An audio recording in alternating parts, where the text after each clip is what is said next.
Cinema అనేది ఒక రంగుల ప్రపంచం. ఇక్కడ వేల మంది నటులుంటారు. మరెన్నో పాత్రలు పుట్టుకొస్తుంటాయి. కానీ కొన్ని క్యారెక్టర్స్ మాత్రం చరిత్రలో నిలిచిపోతాయి.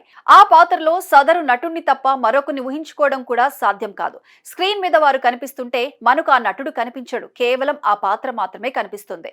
తెలుగు సినీ ఇండస్ట్రీ హిస్టరీలో అలాంటి కొన్ని అద్భుతమైన నటనలు, ఆ పాత్రల వెనుక ఉన్న ఆసక్తికరమైన విషయాలపై ఓ లుక్కేద్దాం. తెలుగు చలనచిత్ర చరిత్రలో మాస్ అనే పదానికి ఒక కొత్త నిర్వచనాన్ని, ఒక కొత్త స్టైల్ ను పరిచయం చేసిన సినిమా గ్యాంగ్ లీడర్. 1991లో విడుదలైన ఈ మూవీ బాక్స్ ఆఫీస్ వద్ద సృష్టించిన ప్రభంజనం అంతా ఇంత కాదు. అప్పట్లో ఈ సినిమాలో చిరంజీవి నటన, ఆయన మ్యానరిజమ్స్ చూసి ఊగిపోని యువత లేరు. ముఖ్యంగా ఈ సినిమాలో చిరంజీవి పోషించిన రాజారాం పాత్ర ఆయన కెరీర్ లోనే అత్యంత శక్తివంతమైన పాత్రల్లో ఒకటి. నిరుద్యోగిగా, నలుగురి స్నేహితులకు లీడర్ గా, అన్నదమ్ముల కోసం ప్రాణాలిచ్చే తమ్ముడిగా ఆయన చూపించిన నటన అద్భుతం. చేయి చూడు ఎంత రఫ్ గా ఉందో, బాక్సులు బద్దలైపోతాయి. ఈ ఒక్క డైలాగ్ అప్పట్లో ఒక ఊపు ఊపేసింది. ఆ డైలాగ్ చెప్పేటప్పుడు చిరంజీవి కళ్లల్లో ఉండే తీవ్రత, ఆ వాయిస్ బేస్ ప్రేక్షకులకు పూనకాలు తెప్పించాయి. విజయశాంతితో ఆయన కెమిస్ట్రీ, ముఖ్యంగా వానా వానా వెల్లువాయే పాటలో వారిద్దరి డాన్స్ మూమెంట్స్ నేటికి ఒక బెంచ్ మార్క్. దర్శకుడు విజయ బాపినీడు చిరంజీవిలోని మాస్ యాంగిల్ ను ఎలా వాడాలో అలా వాడారు. ఒక సాధారణ యువకుడు తన కుటుంబానికి జరిగిన అన్యాయంపై ఎలా తిరగబడ్డాడు అనే పాయింట్ ను ఎంతో ఉత్కంఠభరితంగా తెరకెక్కించారు. గ్యాంగ్ లీడర్ అంటే అది కేవలం ఒక టైటిల్ కాదు, అది చిరంజీవికి మాత్రమే సొంతమైన ఒక సామ్రాజ్యం. ఈ పాత్రలో మరొక హీరోని ఊహించుకోవటం అంటే అసాధ్యమనే చెప్పాలి. 90ల కాలంలో తెలుగు సినిమా ఎన్నో భక్తిరస చిత్రాలను చూసింది. కానీ అన్నమయ్య సినిమా ఒక సంచలనం. ఈ సినిమా మొదలైనప్పుడు ఇండస్ట్రీలో ఒకటే చర్చ. గ్రీకు వీరుడిలా కనిపించే నాగార్జున అన్నమయ్య వంటి పరమ భక్తుడి పాత్రకు సెట్ అవుతాడా, అసలు ఆ ఆహార్యం ఆయనకు నప్పుతుందా అని అప్పట్లో చాలా విమర్శలు వచ్చాయి. కానీ దర్శకుడు రాఘవేంద్ర రావుకు నాగార్జున మీద నమ్మకం ఉంది. సినిమా థియేటర్లోకి వచ్చిన తరువాత విమర్శకుల నోళ్లు మూతబడ్డాయి. అదిగో అల్లదిగో శ్రీహరి వాసము అంటూ నాగార్జున పాడుతుంటే ప్రేక్షకులకు నిజంగానే అన్నమయ్యను చూస్తున్న అనుభూతి కలిగిందట. ఒక ప్రేమికుడిగా, ఒక భక్తుడిగా, చివరకు ముక్తిని కోరే యోగిగా నాగార్జున చూపించిన పరిణితి అమోఘం. ఈ రోజుకి అన్నమయ్య అంటే నాగార్జున మాత్రమే మన కళ్ళు ముందు కదులుతారు. టైమ్ మెషిన్ నేపథ్యంలో వచ్చిన సోషియో ఫ్యాంటసీ మూవీ ఆదిత్య 369. ఈ సినిమాలో బాలకృష్ణ రెండు విభిన్నమైన పాత్రలు చేశారు. ఒకటి ఆధునిక యువకుడిగా, మరొకటి శ్రీకృష్ణదేవరాయలుగా. నిజానికి శ్రీకృష్ణదేవరాయలు అంటే మనకు ఎన్టీ రామారావు గుర్తుకొస్తారు. అలాంటి లెజెండరీ పాత్రను బాలయ్య పోషించడం అంటే అది ఒక పెద్ద సాహసమే. కానీ ఆ సినిమాలో బాలయ్య నడత, రాయలవారి గంభీరమైన కంఠస్వరం చూశాక ప్రేక్షకులు ముగ్ధులైపోయారు. తెలుగు దేశమును, తెలుగు భాషను అంటూ ఆయన పలికిన డైలాగులు థియేటర్లో ఈలలు వేయించాయి. రాయలవారి పాత్రలో ఆయన ఒదిగిపోయిన తీరు చూస్తే ఆ పాత్ర కోసమే బాలయ్య పుట్టాడా అనిపిస్తుంది. నేటి తరానికి శ్రీకృష్ణదేవరాయలు అంటే బాలకృష్ణ రూపమే గుర్తుకొస్తుంది. కొన్ని సినిమాలు చూస్తుంటే మన ఇంట్లో మనిషిని చూస్తున్నట్టే ఉంటుంది.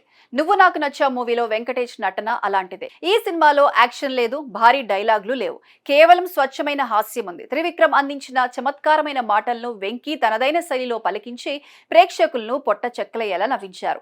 కింద కూర్చొని భోజనం చేసే సీన్ దగ్గర నుంచి హీరోయిన్ తో సాగే సరదా గొడవల వరకు ప్రతి సీన్ ఒక క్లాసిక్. ఈ పాత్రలో వేరే ఏ హీరోను ఊహించుకున్నా ఆ స్థాయి టైమింగ్ సెట్ అవ్వదు. వెంకటేష్ సహజ సిద్ధమైన నటన ఈ సినిమాను ఎవర్ గ్రీన్ హిట్ గా మార్చేసింది. తెలుగు సినిమాల్లో లేడీ ఓరియంటెడ్ చిత్రాలకు కొత్త అర్థం చెప్పిన సినిమా అరుంధతి. అప్పటి వరకు కేవలం గ్లామర్ పాత్రలకే పరిమితమైన అనుష్క ఈ సినిమాలో జేజమ్మగా విశ్వరూపం చూపించింది. పశుపతిని ఎదుర్కొనే సన్నివేశాల్లో ఆమె చూపించిన కళ్ల ఎర్రదనం, ఆ గాంభీర్యం చూసి ప్రేక్షకులు భయంతో కూడిన ఆశ్చర్యానికి లోనయ్యారు. వస్తున్నా నల్లకోట వారసురాల్ని వస్తున్నా అని ఆమె అంటే థియేటర్లు దద్దరిల్లాయి. అనుష్క చేసిన ఆ పాత్ర చారిత్రాత్మకమైంది. ఈ సినిమా తర్వాత అనుష్క పేరు జేజమ్మగా మారిపోయింది. ఆమెలోని రాజసాన్ని బయటకు తీసిన ఈ పాత్ర ఆమె కెరీర్లోనే మైలురాయి. పవన్ కళ్యాణ్ అంటేనే ఒక మేనరిజం, ఒక స్టైల్. జల్సా సినిమాలో దర్శకుడు త్రివిక్రమ్ పవన్ కళ్యాణ్ లోని ఆ విలక్షణమైన యాటిట్యూడ్ ను అద్భుతంగా వాడుకున్నారు. ఇందులో పవన్ కేవలం హీరో మాత్రమే కాదు, ఒక బాధ్యత గల మాజీ నక్సలైట్ కూడా. ఇంటర్వెల్ సీన్ లో ఆయన చెప్పే సీరియస్ డైలాగులు ఒకవైపు, బ్రహ్మానందంతో చేసే కామెడీ మరోవైపు. జల్సా సినిమాలో పవన్ నటనలో ఒక రకమైన వేగం ఉంటుంది. ఆ డైలాగ్ డెలివరీ, ఆ బాడీ లాంగ్వేజ్ పవన్ తప్ప ఇంకెవరు చేసినా అతిగా అనిపించేది. కానీ పవన్ తనదైన ముద్రతో ఆ పాత్రను యువతకు ఐకాన్ గా మార్చేశారు. మహేష్ బాబు అంటేనే ఒక సెటిల్డ్ పెర్ఫార్మెన్స్. అరవకుండా, అతిగా ఊగిపోకుండా కేవలం కళ్లతో భావాలను పలికించడంలో ఆయన సిద్ధహస్తుడు. శ్రీమంతుడు సినిమాలో హర్ష పాత్రలో ఆయన నటన అత్యున్నత స్థాయిలో ఉంటుంది. ఊరిని దత్తత తీసుకోవడం అనే పాయింట్ ను మహేష్ బాబు తన చరిష్మాతో పండించారు. ముఖ్యంగా విలన్లతో తలపడేటప్పుడు కూడా ఒక పద్ధతిగా క్లాస్ గా కనిపిస్తూనే మాస్ పవర్ చూపించడం మహేష్ కే సాధ్యం.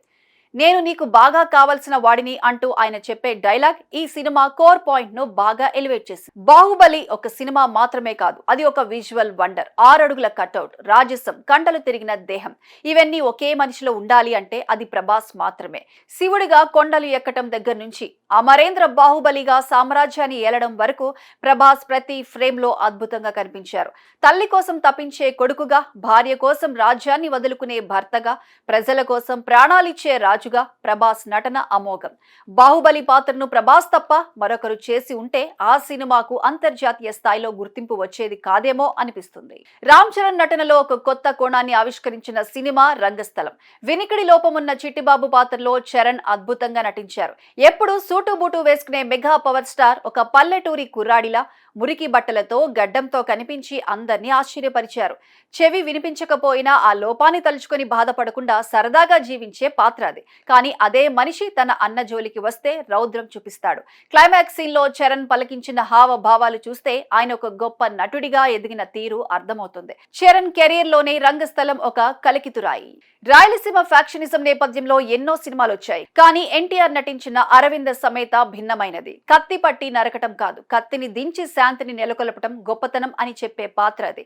ఎన్టీఆర్ తన గంభీరమైన స్వరం, పవర్ఫుల్ నటనతో వీర రాఘవ పాత్రకు ప్రాణం పోశారు. సినిమా ప్రారంభంలో వచ్చే ఫైట్ సీక్వెన్స్ లో ఆయన ఫిజిక్, ఎమోషన్ చూస్తే ఎన్టీఆర్ లోని అసలైన నటుడు కనిపిస్తాడు.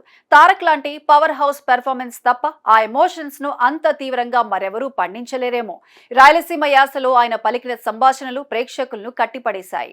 ఈ నటులందరూ తమ పాత్రలో జీవించారు కాబట్టే ఆ సినిమాలు కేవలం బాక్సాఫీస్ హిట్స్ గానే కాదు, ప్రేక్షకుల గుండెల్లో చెరగని జ్ఞాపకాలుగా మిగిలిపోయాయి. పాత్ర ఏదైనా సరే దానికి ప్రాణం పోయడమే నిజమైన నటుడి లక్షణం. ఈ ప్రయాణంలో మన టాలీవుడ్ హీరోలు అందరూ అగ్రస్థానంలో నిలుస్తున్నారు.